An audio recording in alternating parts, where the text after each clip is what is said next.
class 8th, exercise 3.3, understanding quadrilaterals. Before we go further, we have to understand what are parallelograms. उसके बाद पूरी exercise को करने में तुम्हें टाइम नहीं लगेगा अगर तुम पैरेललोग्राम के बारे में समझते हो, उसकी प्रॉपर्टीज को जानते हो. ठीक है, जिसका डिस्कशन हम अभी करने वाले हैं.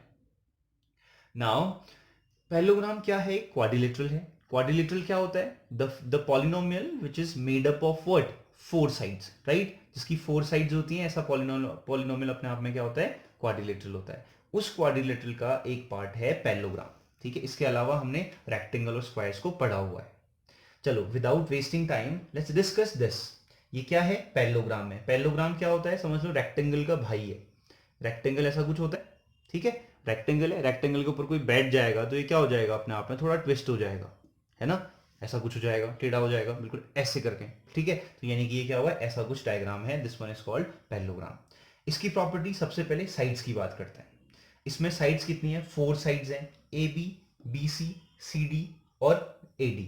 ये क्या है? इसका फोर साइड्स हैं. इन साइड्स की बात करें तो इसकी जो अपोजिट साइड्स होती हैं, अपोजिट का मतलब होता है आमने सामने. रिमेंबर दिस, अपोजिट साइड्स आपस में क्या होती हैं? इक्वल होती हैं. ये आमने सामने वाली साइड्स हैं और ये दोनों भी अपने आप में क्या है? अपोजिट साइड्स हैं. तो अपोजिट साइड्स हमेशा इक्वल होती हैं. Means what? AD is equal to what? BC and what? DC is equal to what? AB. ठीक है, इतना तो क्लियर है. ठीक है, रेक्टेंगल में भी ऐसी कुछ प्रॉपर्टीज होती हैं. ठीक है, तो यानी कि अपोजिट साइड्स, यानी कि आमने सामने वाली साइड्स क्या होती हैं? आपस में इक्वल होती हैं. If this side is 4, this will definitely be 4. If this side is 3, this will definitely be 3. ठीक है, ऐसा कुछ होगा साइड्स के बारे में. नेक्स्ट इज, अब हम बात करते हैं एंगल्स की बात करते हैं. ठीक है, एंगल की बात अगर हम करें तो एंगल दो टाइप से हो सकते हैं. अपोजिट एंगल्स हो सकते हैं और एडजेसेंट एंगल्स हो सकते हैं. अपोजिट एंगल्स क्या होते हैं? अपोजिट एंगल्स क्या होते हैं भाई? अपोजिट, अभी हमने बात किया जैसे अपोजिट साइड्स हैं वैसे अपोजिट एंगल्स हैं. अपोजिट मतलब क्या? आमने सामने. Remember this. ठीक है, अपोजिट एंगल्स मीन व्हाट? ए के अपोजिट क्या है? सी है. ठीक है, और बी के अपोजिट क्या है? डी है. तो यानी कि क्या?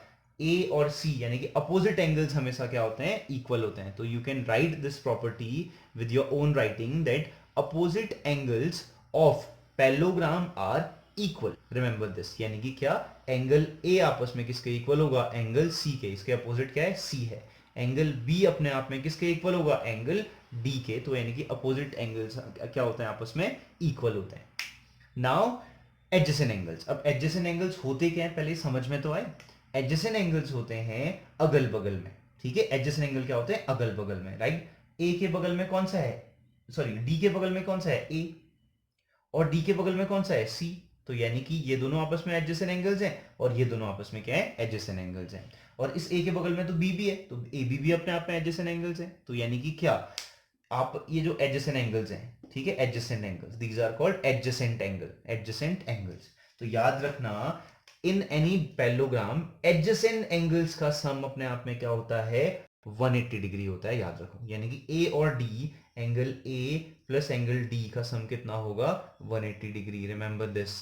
सिमिलरली एंगल ए और एंगल बी जो कि क्या है? एडजेसेंट एंगल्स हैं, उनका सम कितना होगा? 180 degree. Similarly B and C, angle B plus angle C का सम कितना होगा?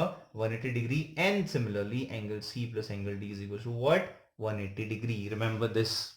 ठीक है, चलो आगे बढ़ते हैं. अब लास्ट प्रॉपर्टी बची हुई है डायगोनल्स की. ठीक है, डायगोनल्स. Remember this. अब प्रॉब्लम ये है कि डायगोनल्स होते क्या है? डायगोनल्स होते हैं जो अपोजिट वर्टेक्स होते हैं. अपोजिट वर्टेक्स अभी हमने डिस्कशन किया, आमने सामने. तो आमने सामने के जो वर्टेक्स होते हैं उनको मिलाने वाली लाइन को हम क्या कहते हैं? डायगोनल कहते हैं. ठीक है, हमने पिछले एक्सरसाइज 3.2 में हमने डिस्कस किया था कि डायगोनल्स फाइंड कैसे करते हैं, अगर तुम्हें याद होगा तो वैसे ही एंगल ए और एंगल सी का जो वर्टेक्स है, अगर उस वर्टेक्स को भी मिलाओगे तो भी क्या बनेगा? ये डायगोनल बनेगा. तो हमारे पास कितने डायगोनल्स हैं? 2 डायगोनल्स हैं.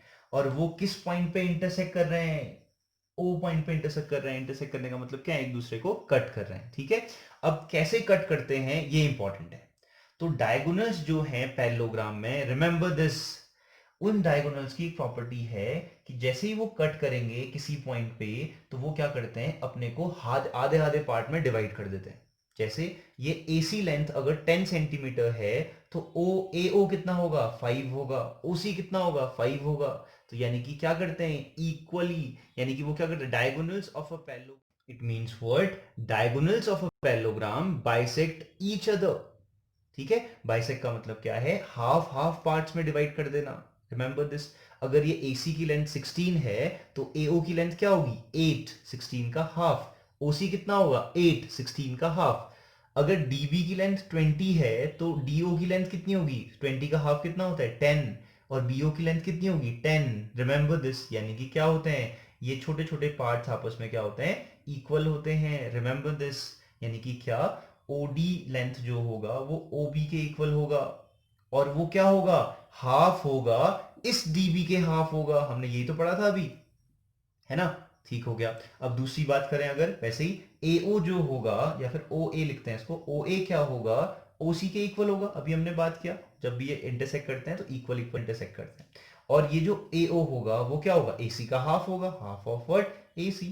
प्रॉब्लम है, ठीक है। तो ये सारी प्रॉपर्टीज अगर तुम्हें आती हैं तो क्या है, तुम अब इस नेक्स्ट एक्सरसाइज को, एक्सरसाइज 3.3 को इजीली कर सकते हो।